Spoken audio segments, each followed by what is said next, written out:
School service commission তারা নিয়োগ করেছেন, একেবারে ইন্টারভিউ লিস্ট থেকে শুরু করে মেরিট লিস্ট থেকে শুরু করে panel waiting list in accordance with law সেটা প্রকাশ করা হয়নি। এছাড়াও অ্যাপার্ট ফ্রম দ্যাট তারা যে কথা বলছেন after expiry of the panel শুধুমাত্র ওই 8 ফেজের কাউন্সিলিংয়েই শুধুমাত্র কিছু ক্যান্ডিডেট অ্যাপয়েন্টমেন্ট পেয়েছে, তা তো নয়।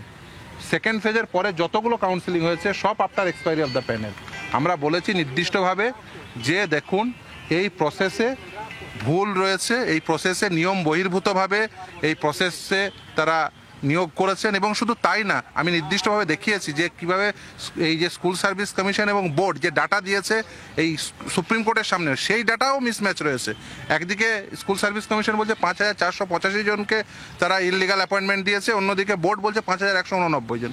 এখানে দেওয়া ডাটারই তো মিসম্যাচ রয়েছে, তাহলে এই সেগ্রিগেশন কী করে পসিবল? শুধু তাই নয়, তারা যে এই যে ধরুন আইন মেনে তারা এই লিস্টই প্রকাশ করেনি। তারা বলছে যে এক্সপায়ারি অফ দ্য প্যানেল ওই কিছু সংখ্যক রয়েছে। আমি আজকে রুল দেখিয়ে বলেছি যে প্যানেলের ভ্যালিডিটি থাকে 1 বছর। তাহলে ওই নবম দশম এবং একাদশ দ্বাদশে সেকেন্ড রাউন্ড কাউন্সিলিংয়ের পরে যতগুলো কাউন্সিলিং হয়েছে, নবম দশমের ক্ষেত্রে 8টা কাউন্সিলিং হয়েছে, একাদশ দ্বাদশের ক্ষেত্রে 6টা কাউন্সিলিং হয়েছে। অর্থাৎ 4টে কাউন্সিলিং একাদশ দ্বাদশ এবং নবম দশমের ক্ষেত্রে 6টা কাউন্সিলিং সম্পূর্ণভাবে after expiry of the panel. ফলে এই সমস্ত ইলিগালিটিসগুলো তারাই তো আইডেন্টিফাই করে দেয়নি, ফলে এই ইলিগালিটিসগুলো রয়েছে। ফলে সেগ্রিগেশন তারাই তো একমাত্র, স্কুল সার্ভিস কমিশন, বোর্ড এবং সরকার তারাই একমাত্র পারে সেগ্রিগেশন করতে। তারা তো সেই তথ্যগুলো নিয়ে, সঠিক তথ্য নিয়ে আদালতের সামনে এখনো আসছে না। সেটা না থাকলে তো এই কোটাটা বাতিল হওয়ার সম্ভাবনাই প্রভূত।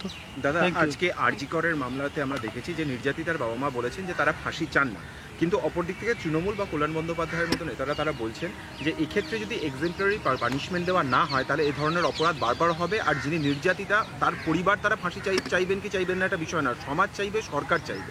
দেখুন, এই যে ফাঁসি, এই ফাঁসির শাস্তি এখন রাজ্য সরকার দিতে চাইছে, অথচ এই রাজ্য সরকারের অধীনস্থ পুলিশই তারা কি করেছে, এভিডেন্স ট্যাম্পার করেছে, লার্জার কনস্পিরেসির সঙ্গে যুক্ত রয়েছে।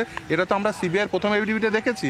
আজকে কেন হঠাৎ করে রাজ্য সরকারের মনে হচ্ছে যে ফাঁসি দিতে হবে?